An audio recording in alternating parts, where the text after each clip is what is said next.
తప్పు చేసినా కాలేజీ మొత్తం మీద పడుతుంది దేనికి? ఇదే సార్ ప్రాపర్ ఇన్వెస్టిగేషన్ అంటే ఇదే. సిట్ బాగా కూర్చుంది, మరి ఎప్పటి నుంచి ఉంటది?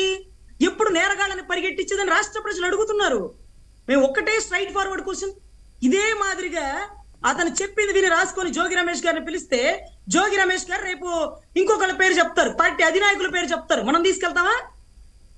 మన రైటర్ పోస్ట్ కాదు, సినిమాలో డాక్యుమెంట్ రైటర్ కాదు, మనం బోయపాటి కాదు, మన త్రివిక్రమ్ కాదు, మనం ఒక ఇన్వెస్టిగేషన్ పార్ట్. సో అతను చెప్పాడు కాబట్టి మనం జోగిని తెస్తాం. జోగి రేపు ఇంకో భోగి పేరు రాస్తాడు, ఇంకో రోగి పేరు రాస్తాడు, తెచ్చేస్తామా? సో ఇన్వెస్టిగేషన్ ఎందుకో నిదానం పడింది సార్. ఇది నేను కాదు అడుగుతుంది, రాష్ట్ర ప్రజలు. కొంచెం నడవాలి, కుదిరితే పరిగెట్టాలని రాష్ట్ర ప్రజలు కోరుకుంటున్నారు.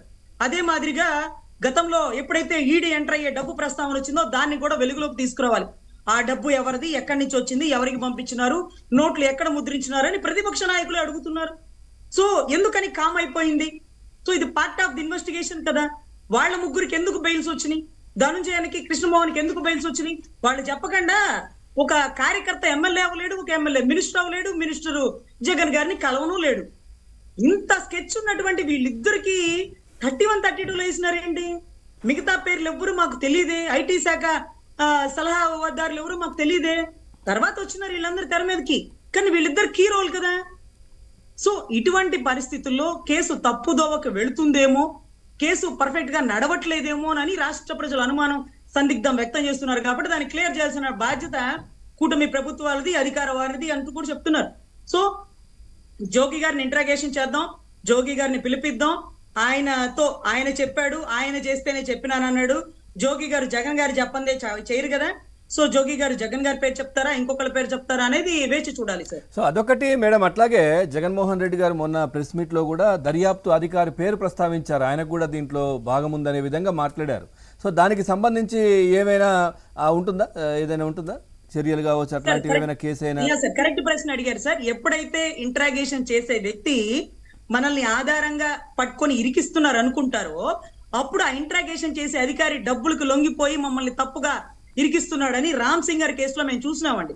సిబిఐ రామ్ సింగ్ గారు సెంట్రల్ బ్యూరో ఆఫ్ ఇన్వెస్టిగేషన్ పంపించిన అధికారి ఇదిగో మిమ్మల్ని ఇంట్రాగేషన్ చెయ్యాలి అనగానే సిబిఐ గారు రామ్ సింగ్ గారి మీద, సునీత గారి మీద, సునీత గారి భర్త గారి మీద, వీళ్ళందరి మీద కేసు కట్టేసినారు.